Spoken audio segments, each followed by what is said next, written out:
Sports accounted for 30% of all broadcast viewing for the month, up from 25% in 2022. Scripted dramas, which normally account for the largest share of broadcast viewing in the fall, fell off from 27% of all broadcast viewing in October 2022 to 18% this year, due to only a handful of scripted shows running on networks during the industry's labor strikes.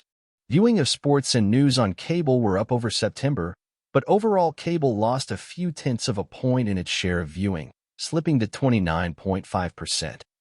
The lowest mark since Nielsen began its monthly platform rankings in 2021.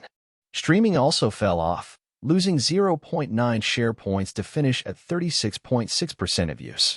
More than half of that decline, however, was due to a change in Nielsen's methodology to more accurately differentiate between viewing of Hulu's SVOD service and its Hulu Live offering.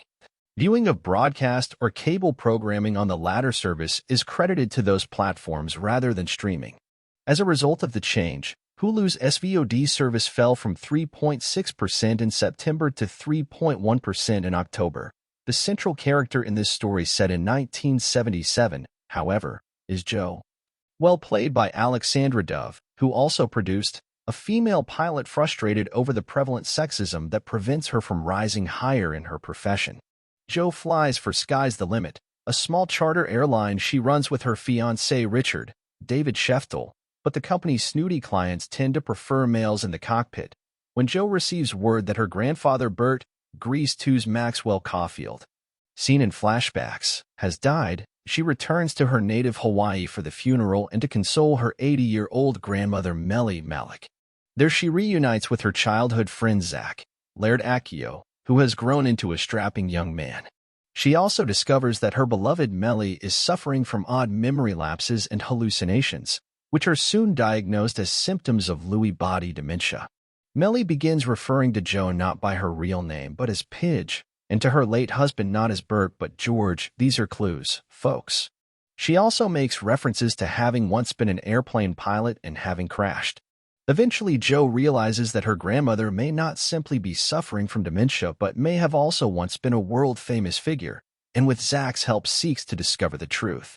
She shares her theory with her fiancé, who smells a financial windfall for his struggling company and immediately hurries to Hawaii to take advantage. The more he presses her, the more Jo begins to reassess her life decisions.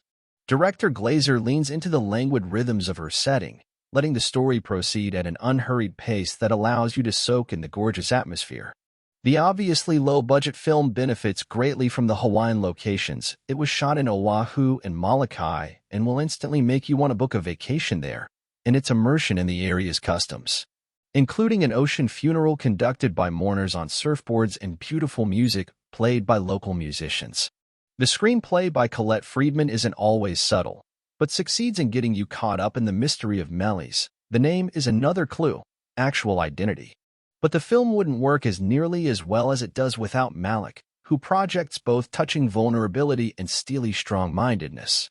When Melly plunges into the ocean for a morning swim, displaying an admirably toned body and reminding her granddaughter of the need to stay fit, it conveys the fierce determination that makes the possibility of another identity all the more plausible. The supporting performances are another plus, including an amusingly droll turn by Hawaiian native and acting newcomer Lori Pellenized to Asano and a welcome appearance by veteran actress Juliette Mills, Nanny, and the Professor, Avandi, whose decades-long marriage to the significantly younger Caulfield certainly ranks as one of showbiz's happier stories.